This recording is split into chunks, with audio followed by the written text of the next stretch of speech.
Hello मित्रों, स्वागत है आप सभी का हमारे YouTube channel study on track पर। आज हम आप लोगों के समक्ष फिर से जनरल स्टडीज के मोस्ट इम्पोर्टेंट क्वेश्चंस को लेकर प्रस्तुत हुए हैं। जैसा कि आप सभी को पता है कि अभी हाल ही में सभी एग्जाम्स के अपने पैटर्न चेंज हो गए हैं। प्रश्नों के स्तर काफी अलग आने लगे हैं। अब जो भी लोगों में एक मानसिकता थी कि चलिए वन लाइनर क्वेश्चंस को हम पढ़ लेंगे, वन लाइनर क्वेश्चन से हमारा हो जाएगा, सिलेक्शन हो जाएगा, अब वो स्थितियां बनी नहीं। अब चीजें काफी परिवर्तित हो गई हैं। इसलिए हम नए पैटर्न पर आप सभी के समक्ष एक प्रश्नों की श्रृंखला लेकर प्रस्तुत हुए हैं। हमारा यह लक्ष्य है, हमारा यह उद्देश्य है कि आपकी सफलता ही हमारा लक्ष्य है। आप सफल हों, आप जिस उद्देश्य से आए हैं तैयारी करने, पढ़ाई कर रहे हैं, उस अपने लक्ष्य को हासिल करें। चलिए आज का देखते हैं। पहला प्रश्न क्या है?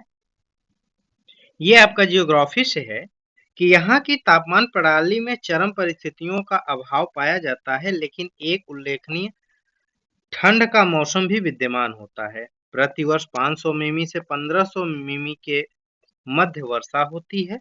मिलीमीटर। इसमें चौड़ी पत्ती वाले वृक्षों की अधिकता होती है। यह बायोम उपयुक्त विशेषताओं में से किस में पाया जाता है, यही आपसे पूछा जा रहा है। ठीक है, देखिएगा मित्रों, ये आपका शीतोष्ण पर्णपाती वनों में पाया जाता है। ये चौड़ी पत्ती वाले पर्णपाती वृक्षों का प्रभुत्व होता है। इन वृक्षों में पर्णपाती विशेषताएं होती हैं, ठीक है, जहां वे मौसमी रूप में अपने पत्ते गिराते हैं। आपने इनके जलवायु को देखा, ये 500 मिमी से 1500 मिमी के मध्य मात्रा में वर्षा करते हैं। ठीक है, साथ ही साथ ये यूरोप के अधिकांश शीतोष्ण क्षेत्र, उत्तरी अमेरिका का पूर्वी क्षेत्र, पूर्वी एशिया और दक्षिण अमेरिका एवं ऑस्ट्रेलिया के कुछ भाग इसमें शामिल हैं। ठीक है, चलिए इसमें अगर वनस्पतियों की बात कर लेंगे हम, तो इसमें वनस्पतियां आपकी शाहबलूत, मेपल और हेमलॉक, मेपल और हेमलॉक, ठीक है, हेमलॉक जैसी वनस्पतियां पाई जाती हैं। इस क्षेत्र में आपके हाथी, दरियाई घोड़े, शेर, गैंडे जैसे जानवर भी पाए जाते हैं। ठीक है, ये आपकी अतिरिक्त जानकारी थी। चलिए देखिए, हमारा प्रयास है कि आपको प्रश्नों के साथ कुछ अतिरिक्त जानकारी भी दें कि अगर वहां से संबंधित कोई भी प्रश्न आपसे कभी पूछ लिया जाए तो आपको कोई दिक्कत ना हो। ठीक, चलिए, भारत में अंतरिक्ष अन्वेषण के संदर्भ में शिव शक्ति बिंदु को सर्वोत्तम रूप में वर्णित किया जा सकता है कहाँ पे? ठीक है, यही आपसे पूछा जा रहा है। तो ये बताइएगा आप, ये कहाँ पे है? चंद्रमा के दक्षिणी ध्रुव का सटीक स्थान, वह स्थान जहां चंद्रयान 2 दुर्घटनाग्रस्त हुआ था, या वह स्थान जहां विक्रम लैंडर चंद्रमा पर उतरा है, या वह स्थान जहां इसका सबसे बड़ा खड्डा स्थित है? ठीक है, तो ऑप्शन सी आपका करेक्ट है, वह स्थान जहां विक्रम लैंडर चंद्रमा पर उतरा है। ठीक है, चंद्रमा 2 ने जिस बिंदु को स्पर्श किया था उसे तिरंगा पॉइंट के नाम से हम जानते हैं।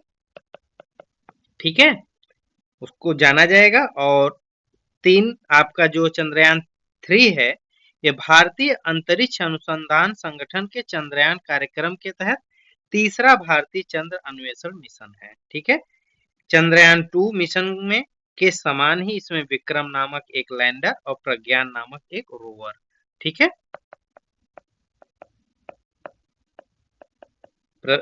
शामिल है। चलिए अगला देखते हैं। निम्नलिखित में से निम्नलिखित कथनों पर विचार करना है। रविन्द्रनाथ टैगोर ने बंगाल विभाजन के विरोध में नाइटहुड की उपाधि त्याग की थी? जी नहीं, ये गलत है। इन्होंने जलियांवाला बाग कांड में किया था। ठीक है, जलियांवाला बाग हत्याकांड में इन्होंने अपनी नाइटहुड की उपाधि जो है वो त्यागी थी। 1919 में हुआ था जलियांवाला बाग हत्याकांड। सर एस सुब्रमण्यम अय्यर ने होम रूल लीग के दमन के विरोध में अपनी नाइटहुड की उपाधि वापस कर दी थी। जी, ये बिल्कुल सही है। ठीक है, ये आपका बिल्कुल सही है।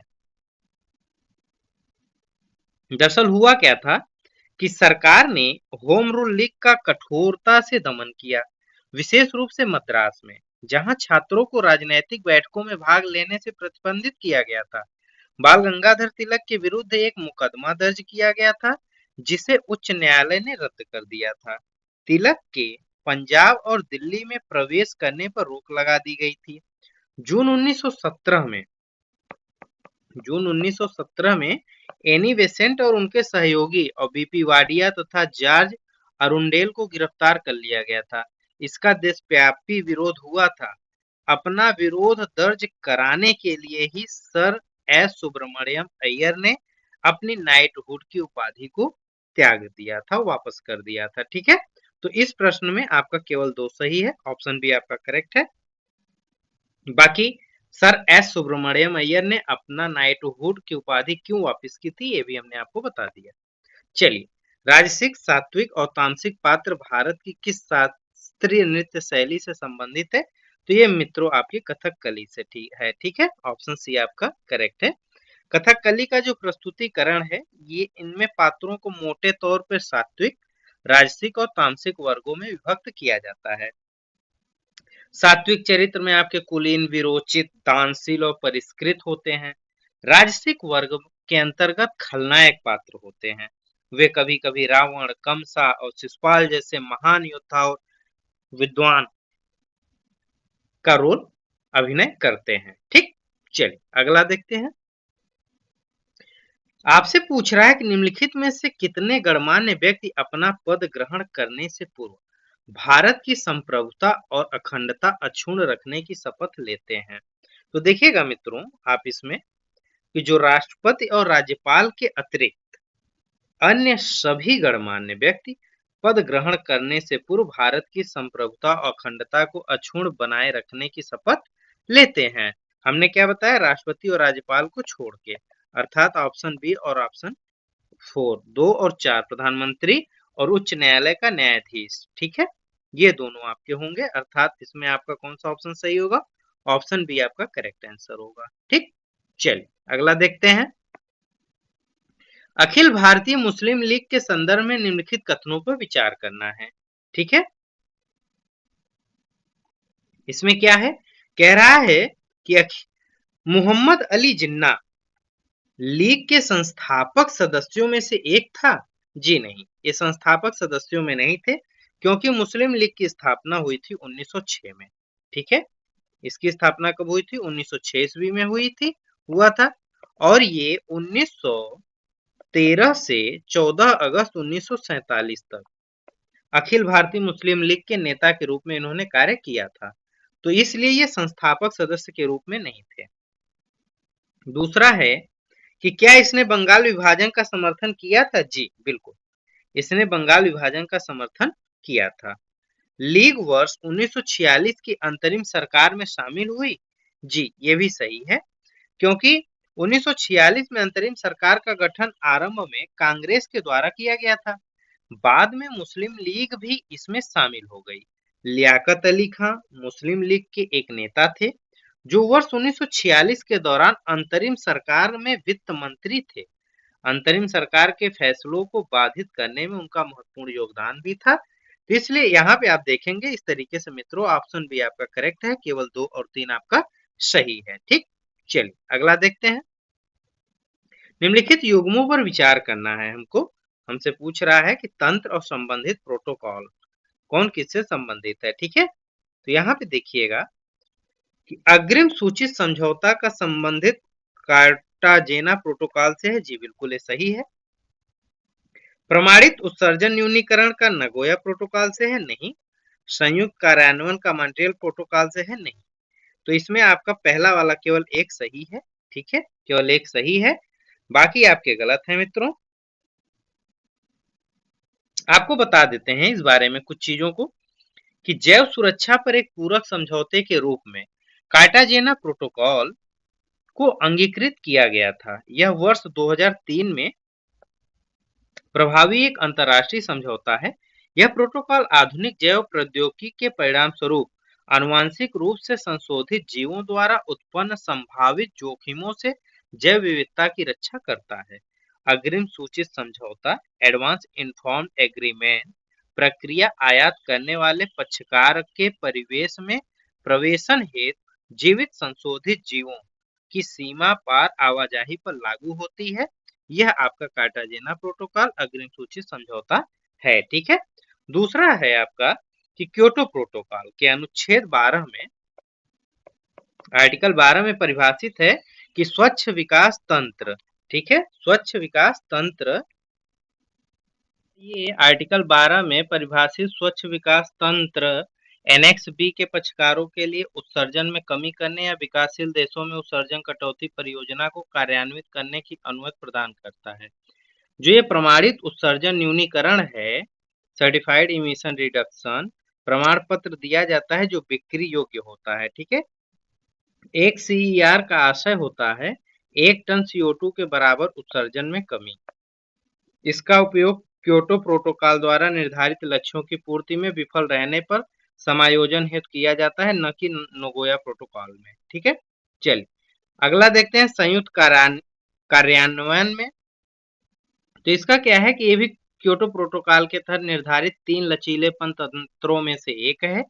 यह ग्रीन हाउस गैस उत्सर्जन में कमी से संबंधित बाध्यकारी लक्ष्य वाले देशों, जिसे एनेक्स कहते हैं, फर्स्ट को उनके दायित्वों को पूर्ण करने में मदद करता है। ठीक है। चलिए अगला देखते हैं मित्रों। राष्ट्रपति के पद के लिए अर्हताओं के संदर्भ में निम्नलिखित कथनों पर विचार करना है।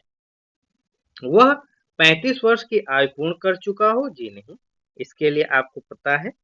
ठीक है। चलिए पहला देखिए, वह 35 वर्ष की आयु पूर्ण कर चुका हो? जी बिल्कुल सही है। वह संघ सरकार अथवा किसी राज्य सरकार के अधीन लाभ के पद पर कार्यरत न हो? जी बिल्कुल सही बात है। वह लोकसभा का सदस्य निर्वाचित होने के लिए अर्हित हो? बिल्कुल सही है। कौन सा कथन सही है? जिसमें सभी सही है, सभी तीनों आपके सही हैं। ठीक है। चलिए अगला देखते हैं। हार्मोनों के संदर्भ में निम्नलिखित कथनों पर विचार करना है हमको। कहता है कि वे जैविक उत्प्रेरक होते हैं जो बिना किसी परिवर्तन के जैव रासायनिक प्रतिक्रियाओं की दर में वृद्धि करते हैं। तो देखिए ये गलत है। ठीक है। क्योंकि एंजाइम होता है, न कि हार्मोन। ठीक है। यहाँ पे हार्मोन के बारे में बात की जा रही है, तो ये हार्मोन नहीं होते, ये एंजाइम होते हैं जो कि जैविक उत्प्रेरक होते हैं, जो बिना किसी बदलाव के एक विशिष्ट जैव रासायनिक प्रतिक्रियाओं की दर में वृद्धि करते हैं। ठीक है। हार्मोन की अगर बात करें तो हार्मोन एक अणु होते हैं जो प्राय एक पेप्टाइड जैसे इंसुलिन या स्टेरॉयड, एस्ट्रोजन होते हैं, जो जीवों के एक हिस्से में उत्पन्न होते हैं तथा कुछ दूरी पर लक्षित ऊतकों और अंगों में एक विशिष्ट सेलुलर अभिक्रिया को संपन्न करते हैं। ठीक है। कह रहा है कि ये कोशिका झिल्ली के माध्यम से स्रावित होते हैं।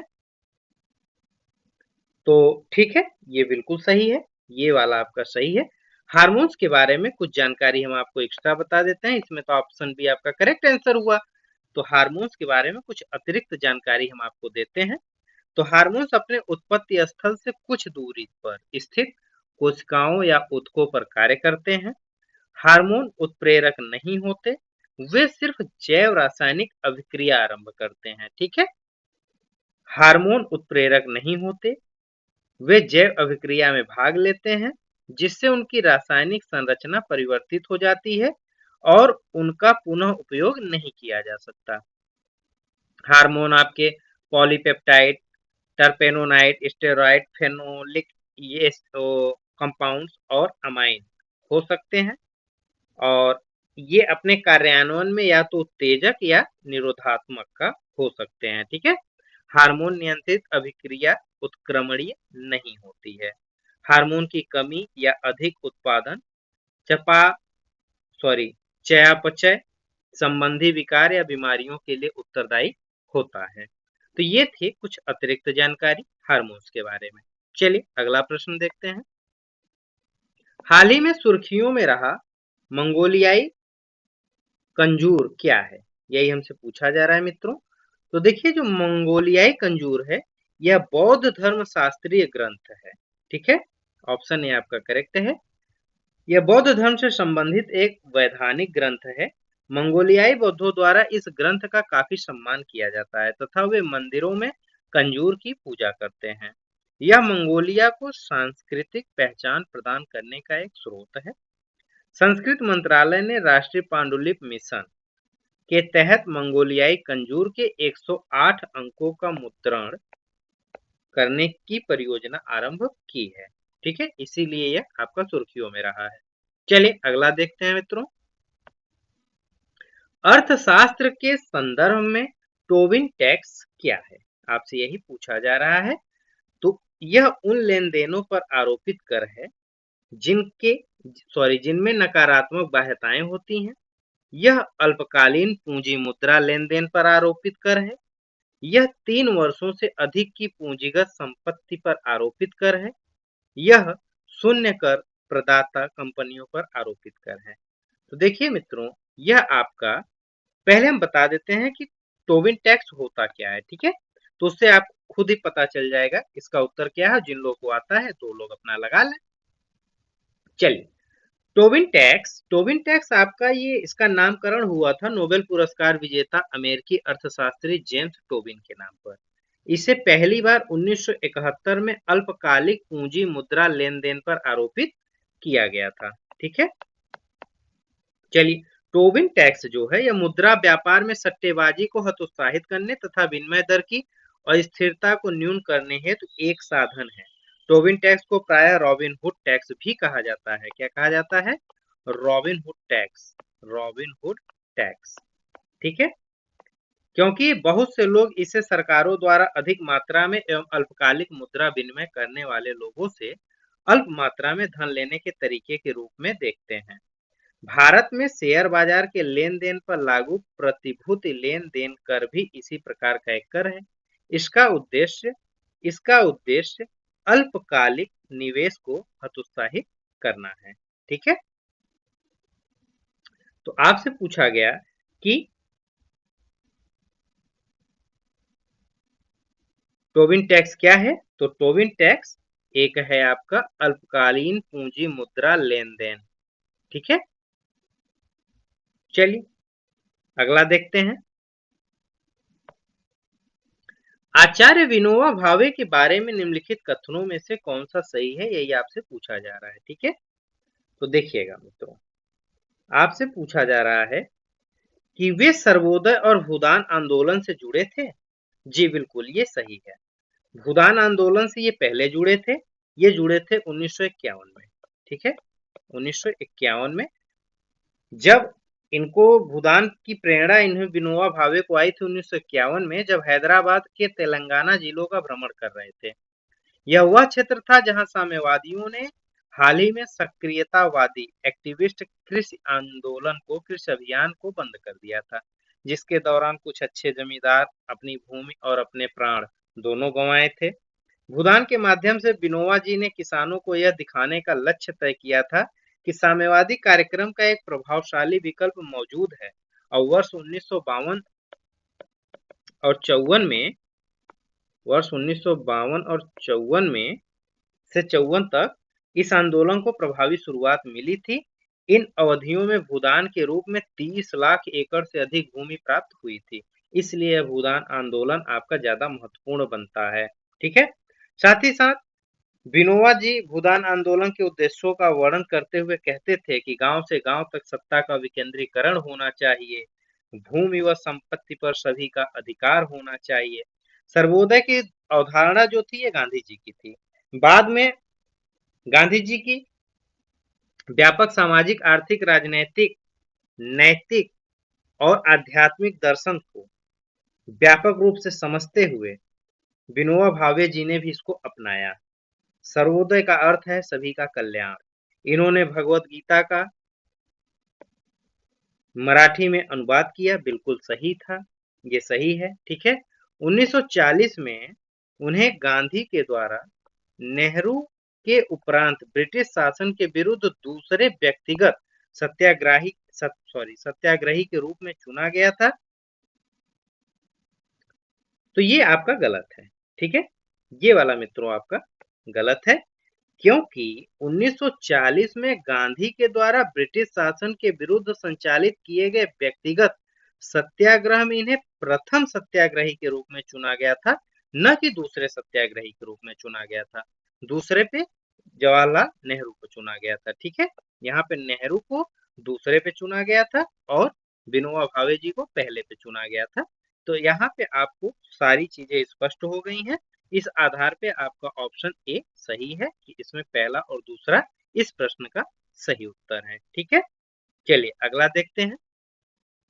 लैटिन अमेरिका के निम्नलिखित देशों में से कौन सा अटलांटिक और प्रशांत महासागर दोनों को स्पर्श करता है? ये आपके जियोग्राफी का क्वेश्चन है।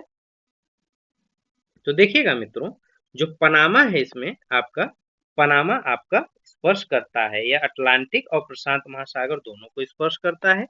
इक्वाडोर केवल प्रशांत महासागर को करता है। ठीक है, और इसमें आपका वेनेजुएला है, ये केवल अटलांटिक महासागर को करता है, अटलांटिक महासागर को स्पर्श करता है। कोलंबिया भी आपका अटलांटिक महासागर और प्रशांत महासागर दोनों को करता है। इस आधार पे आपका पहला और चौथा सही है, ऑप्शन सी करेक्ट है। अटलांटिक और प्रशांत महासागर दोनों को स्पर्श करने वाले में आपके कुछ और देशों में कनाडा, यूएसए, मैक्सिको,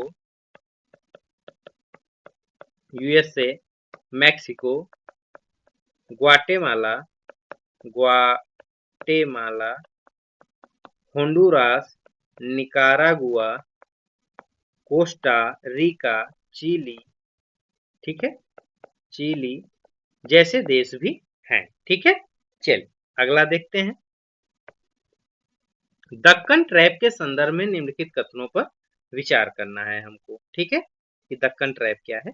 तो दक्कन ट्रैप के बारे में यह पहली बात जानिएगा मित्रों कि यह आपका बेसाल्ट लावा प्रवाह से निर्मित है। जी बिल्कुल सही है, क्योंकि दक्कन ट्रैप विश्व के सबसे बड़े ज्वालामुखी क्षेत्रों में से एक है। ये इसमें 6500 फीट से अधिक समतल बेसाल्ट समग्र लावा प्रवाह है, इसलिए ये वाला आपका ऑप्शन सही है। यह मध्य प्रदेश, राजस्थान और उत्तर प्रदेश के कुछ हिस्सों तक विस्तृत है। जी बिल्कुल, यह भी सही है आपका, क्योंकि यह आपका पश्चिमी और मध्य भारत में दक्कन ट्रैप मुख्य रूप से महाराष्ट्र, मध्य प्रदेश, कर्नाटक, गुजरात एवं आंध्र प्रदेश राज्यों में विस्तृत है। उत्तर प्रदेश के दक्षिणी भाग व राजस्थान के पूर्वी भाग में उपस्थिति नाम मात्र की है इसकी, फिर भी आपके ऑप्शन में है, इसलिए सही है। मालवा ट्रैप ये आपका 4 भागों में बटा हुआ है। Malwa trap, Mandla trap, Malwa trap, Mandla trap, Saurashtra और मुख्य दक्कन का पठार। ठीक है, मुख्य दक्कन का पठार। आपका जो मालवा ट्रैप है यह मध्य प्रदेश के मालवा क्षेत्र में है। मंडला ट्रैप मध्य प्रदेश के मंडला में है। सौराष्ट्र गुजरात के सौराष्ट्र क्षेत्र में है और दक्कन का पठार आपका महाराष्ट्र, कर्नाटक, आंध्र प्रदेश में स्थित है। और मित्रों इसी पे आपसे इस क्षेत्र में अधिकांश भूभाग में भूजल संसाधनों की कमी है। जी बिल्कुल सही है, क्योंकि इस पे लगभग बेसाल्ट की जो मोटाई है वो 1200 मीटर की पड़ती है।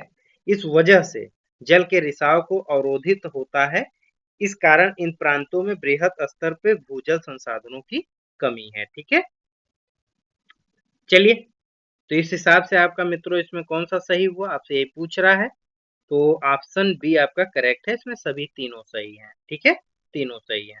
चलिए आज का अंतिम प्रश्न देखते हैं मित्रों। उम्मीद करते हैं आपको प्रश्नों के स्तर काफी पसंद आ रहे होंगे, क्योंकि देखिए ये मत सोचिएगा कि ये प्रश्न टफ हैं या हमें नहीं आते, कोशिश करिए, जुड़े रहिए, आप अपना समय दीजिए। अगर आपने सफल होने का दृढ़ संकल्प लिया है तो आप जुड़े रहिए और देखिए, ज्यादा से ज्यादा शेयर भी करिए ताकि ज्यादा से ज्यादा लोगों को लाभ भी प्राप्त हो। World network of biosphere reserve के संदर्भ में निम्नलिखित कथनों में से कौन सा कथन सही है, यही आपसे पूछा जा रहा है। ठीक है, यह मैन एंड बायोस्फीयर रिजर्व कार्यक्रम के तहत एक पहल है। जी बिल्कुल, यह एकदम आपका सही है। इसमें 20 सीमा पारी स्थलों सहित 122 देशों में 686 बायोस्फीयर रिजर्व शामिल है। ठीक है, चलिए दूसरा क्या है। बायोस्फीयर रिजर्व को WNBR में शामिल करने के लिए यूनेस्को द्वारा अभिनिर्धारित एवं नामित किया जाता है। जी बिल्कुल, यह भी सही है। ठीक है, यह भी आपका बिल्कुल सही है। यह स्थलीय, समुद्री और तटीय पारिस्थितिकीय तंत्र इसमें शामिल होते हैं। बायोस्फीयर रिजर्व क्षेत्र में। ठीक है, ये आपका जो WNBR है ये 1995 के वैधानिक ढांचे के अनुसार मैप कार्यक्रम की अंतरराष्ट्रीय समन्वय परिषद इंटरनेशनल कोऑर्डिनेटिंग काउंसिल ICC के द्वारा नामित किया जाता है इसको। ठीक है, चलिए तो मित्रों आज इतना ही, बाकी हमारी आपकी मुलाकात फिर अगले वीडियो में होगी। जो लोग अभी हमारे चैनल पे पहली बार विजिट किए हैं प्लीज चैनल को सब्सक्राइब कर लें, वीडियो को लाइक करें और ज्यादा से ज्यादा शेयर करें ताकि ज्यादा से ज्यादा लोगों को वीडियो का लाभ प्राप्त हो सके। और आपका एक सब्सक्राइब और एक लाइक हमें वो प्रेरणा देता है कि हम आपके लिए बेहतर कर पाए। ठीक है, ओके, थैंक यू।